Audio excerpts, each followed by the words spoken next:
ready you are to show up, how confidently you can present yourself. You may be having the required skills. You would have, as you said, Samantha, you would have, assessed yourself. What's your strength? What's your weakness? You would have worked on your weakness. But unless you are confidently and logically presenting that to the hiring manager or the interviewer in that short time, maybe 30 minutes or 40 minutes of your interview, it's not going to work. It's not going to help. Your resume opens the door for you, but it's how you present, how confidently and logically you convince the interviewer you are the right fit for that role, or you have the skills, what you've written in your resume, you can actually present it for the company and for the growth of the company. Unless you're able to confidently communicate to the hiring manager, it's not going to help. You understand? So whenever you walk in for an interview, the two things what the interviewers or the interview panel is silently asking to themselves is, one, the basic question, can this person do the job? That's one basic question. Second thing what they think is, can this person confidently and professionally handle the role which the company is giving the person? So these are the two things, and how you can convince that to the interviewer or to the employer. It's only by communicating to them very clearly and very confidently. You get me? Unless, and that doesn't come overnight. Communication and confidence is not, it's just a skill. And how do you develop your skill? By preparation, by practice, and by experience. That's what I've mentioned there. Once you understand you are ready, okay, you want to have the job, as Kamakshi said, I'm ready now, I need to get into the market, I need to find the job, and as Samantha said, I've understood what's my strength, I've understood what's my weakness. That's the second thing I've written there. Areas for growth. Not everything is perfect. You may have strength, you may have weakness. The strength is what you have to highlight and show in your resume and in the interview. And the weaknesses are the ones that you have to assess yourself and make individual plan for improvement. Work on your weaknesses so that you can improve. And then finally, how to build your self-confidence. How can you build your self-confidence? The only way it doesn't, as I mentioned before, it doesn't happen overnight. The only way you can build your self-confidence is by working on it. Prepare, practice, and experience. Preparation and practice is with you. You have to, if you're applying for any job, you have to be serious about that. You don't need to apply 10 job applications just to land something somewhere. No. Each application that you apply for, you have to be very serious about it. And you have to prepare your resume for that job application. What I've seen and experienced in the past is, everybody has one generic resume prepared for themselves, stored in their phone or stored on their desktop. They find a job application or they find a job vacancy, they start shooting their generic CV to all those applications. Never do that mistake, and that's one important mistake that you have to avoid. If you are interested in any vacancy, these days all vacancies come with a clear, detailed job description. Read through those job descriptions, not once, twice, thrice.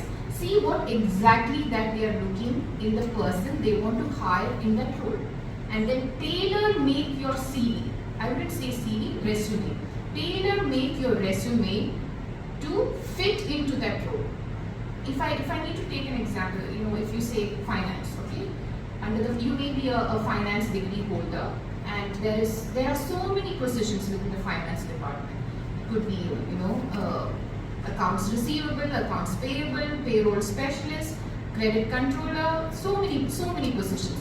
Just because you have a finance degree and just because you can do any of the job, don't just send a generic CV to the job application, whatever comes under the finance department.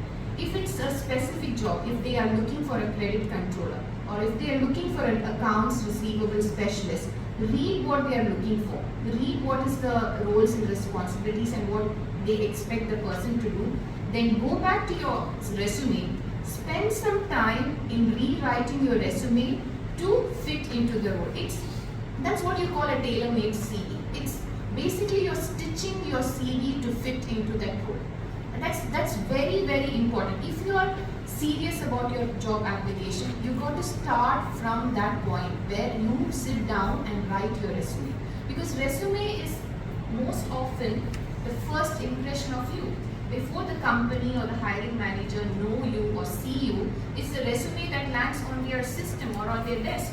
And that gives them the first impression. That opens the door for you. If the resume passes, that's when you get a call for the interview. So it's very important to invest enough time and rewrite the resume in order to. I'm not asking you to fabricate the resume. Don't get me wrong. If you think you have the skills and the experience to fill that role, if you think you are the right person for that role, there is no harm in rewriting the resume to highlight your strength in that role, highlight what you can contribute to that role, what you can contribute to that company. So half the battle is won. Once your resume is done, you apply and then the door opens for you. And here again, what is, I think I will have to go to the next slide now. Yeah, resume.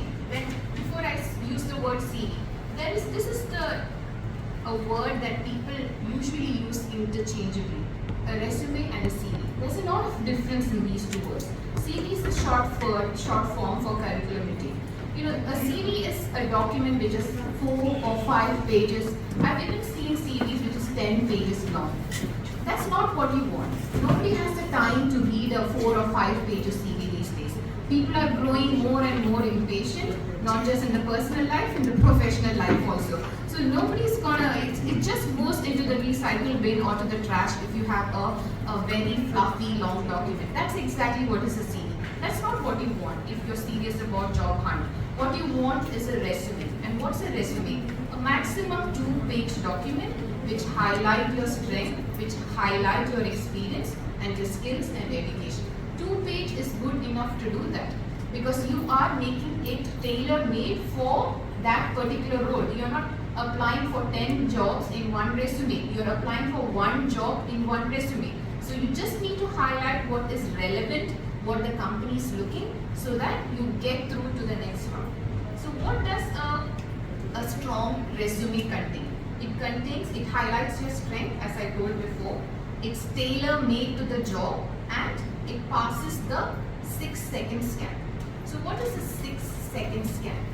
The 6-second scan is, see, in today's world or today's time, the recruiters or the hiring managers gets hundreds of applications for one role.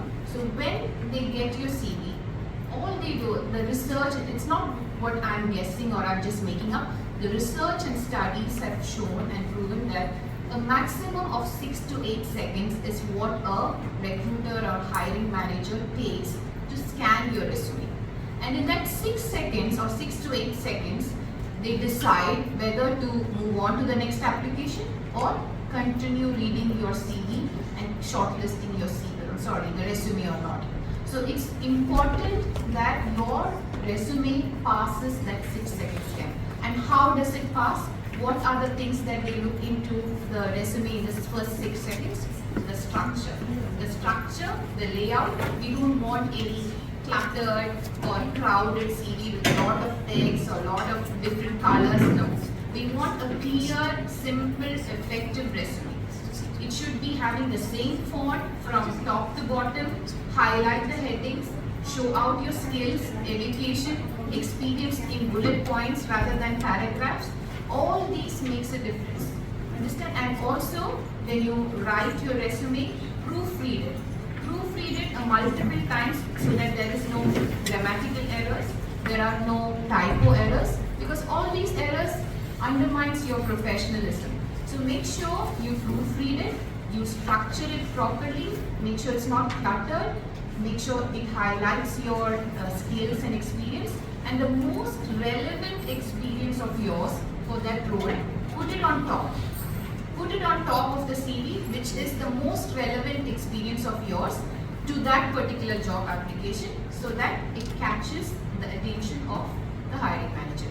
In place of a resume, if you're submitting a CV which is 5-page long, and you may be the perfect fit for that role, and that perfect fit or the perfect relevant experience for that particular job is on the 3rd page, 4th paragraph, 2nd line in some corner. The possibility of a recruiter noticing that is very, very low.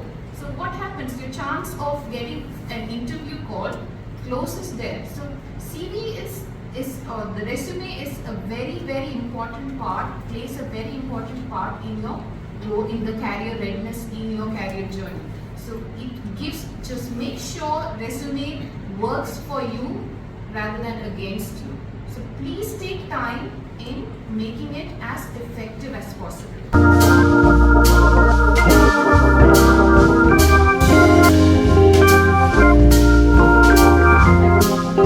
Yeah, communication and presentation skills.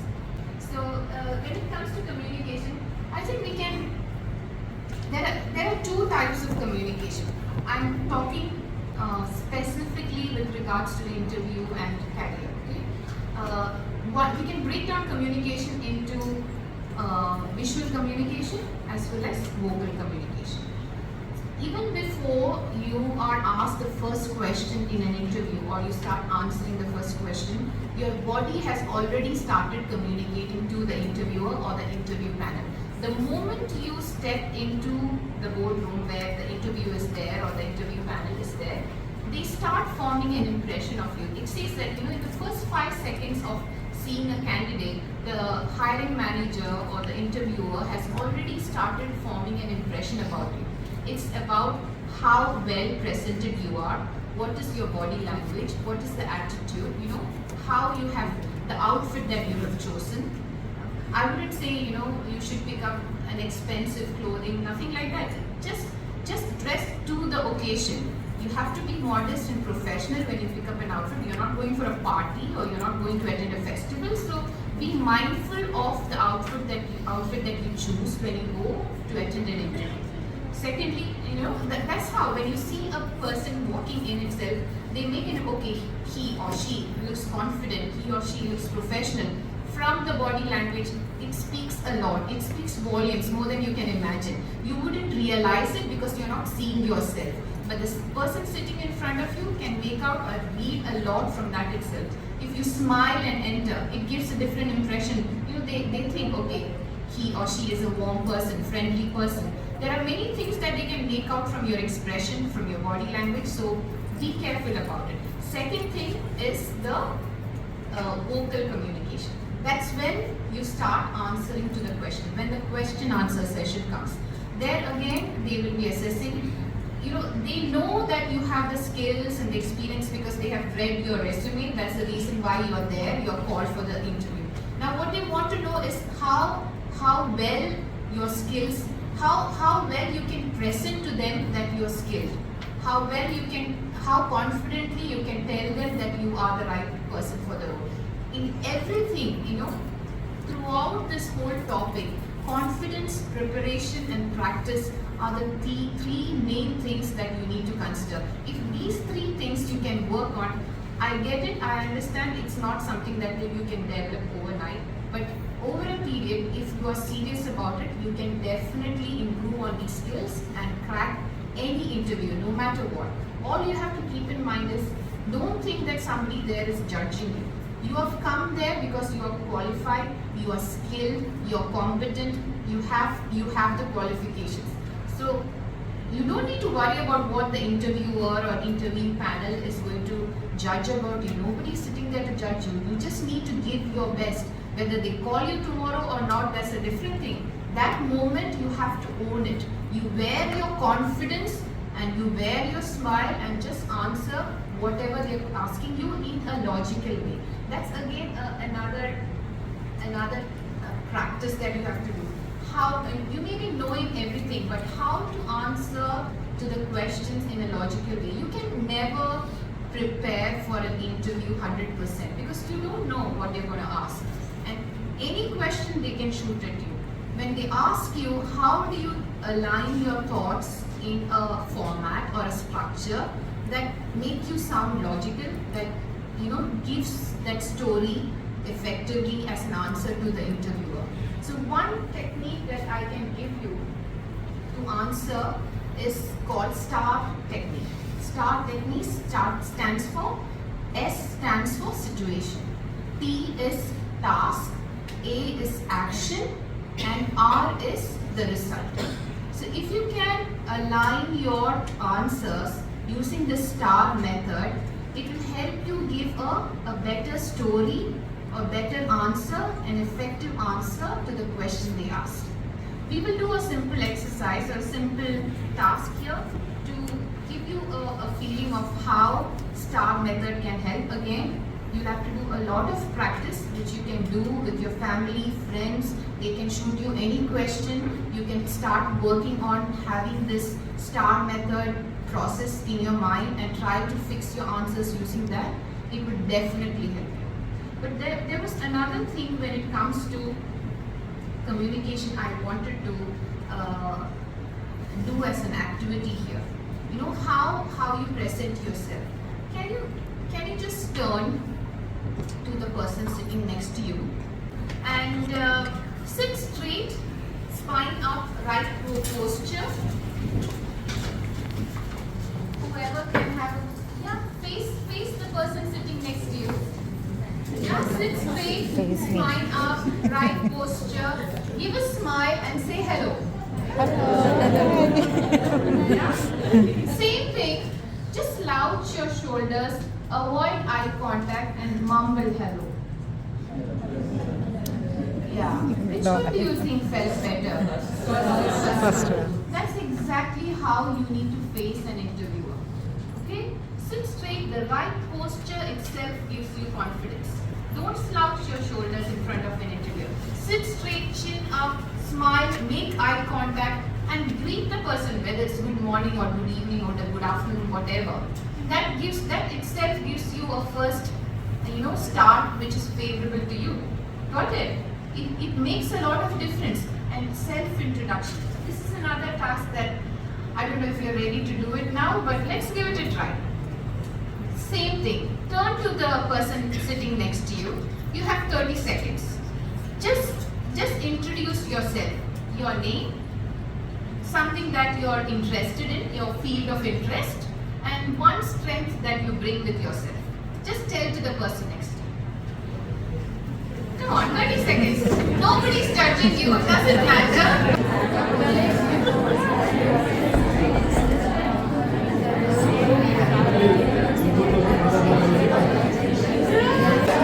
This is one thing there is nothing that comes better than a rehearsal, a practice, and a preparation. You have to do it. You have to. And how do you prepare?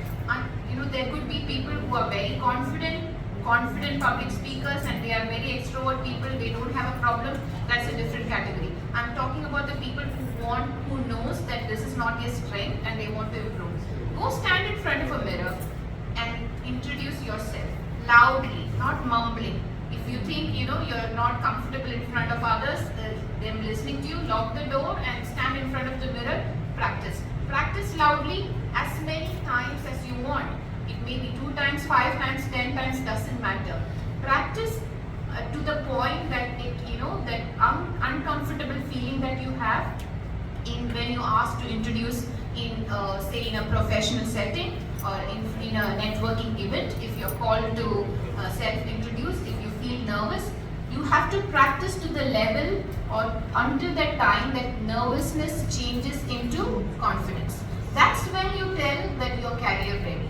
Coming back to the first point, you have to change your nervousness by practice and preparation into a point that it just flows out naturally. Anytime if you're woken up from your sleep and also asked to self-introduce, it will just flow out naturally.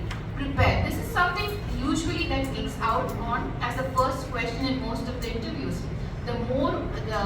When you practice in front of the mirror, don't just look into your prepared self-introduction speech and talk. Look into the mirror, look at yourself, see what you're doing with your hands, with your face, the expression, everything counts.